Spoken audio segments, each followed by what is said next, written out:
so attached to a war that's clearly hurting the United States? Well, first of all, you've got to go through and identify the donors. What's their background? Where did they come from? And why do they feel the way they do? I think there are more personal issues here than we realize with many of them. Secondly, you have to look at the monetary benefits to them. If they're it's not just being heavily invested in the defense industry.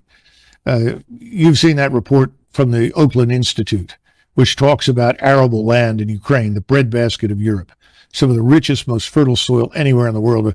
A friend of mine who's Ukrainian said all you have to do is take an old boot, stick it in the ground in Ukraine, come back in 6 months, and something grows. The boot's transformed into something you can eat. He said that's how fertile this is. So there are people that are interested in getting control of it, oligarchs. They call them oligarchs in Eastern Europe. I'm starting to think that we should talk about oligarchs in the West. Well, of course. Because they're also invested in this. They have an interest in it. So that's part of it. Then, of course, you have the advantages of people on the Hill. You have somebody like McConnell who says, we're so fortunate that we're doing so much damage to the Russians. This will set them back for 10 years. They've lost all this equipment. The Ukrainians have done a great job. Well, of course, all that's a lie. That's a blatant falsehood. And then he follows up by saying, and we're offloading equipment that we can replenish with newer equipment. Well, unfortunately, the new equipment we're going to buy looks an awful lot like the old equipment. So you're not necessarily getting new top-of-the-line material. You're just getting new versions of what you've already got, which, of course, is what Congress wants. Unfortunately, that doesn't prepare you for a future war because your probable opponents are investing in very different capabilities from the ones that you have. And remember, again, all the things that we once monopolized, all the precision, all of that's lost now. Everybody has it. There's nothing that we can do that they cannot also do in Moscow, in Beijing, and probably in many other countries that we don't even know about yet. But of course, it all means money. You know, where does the money go? Does it go into the Defense Department? Sure. But then it's transferred over into industry. And industry then contributes money to PACs. And the PAC money goes where? Back to the Hill. So it's a wonderful sort of recycling machine where the wash is washed again and again. Now, what happens in Ukraine? Well, the equipment shows up.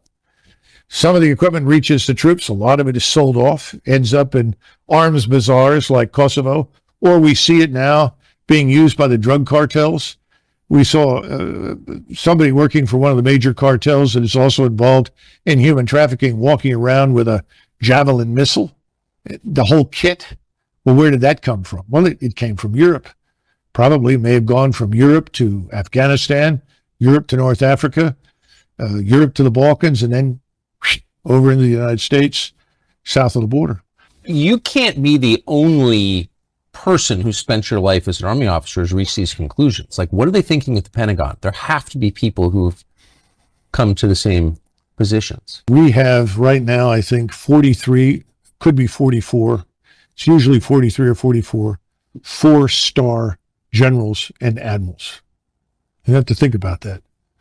We have a force of 1.1. It seems like a lot. Well, let me explain just how much it is.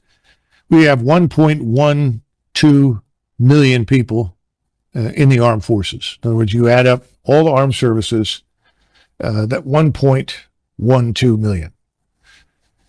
In World War II, at the height of the war, end of 42, beginning of 43, when we had 12.2 million men under arms, we had 7 4-stars.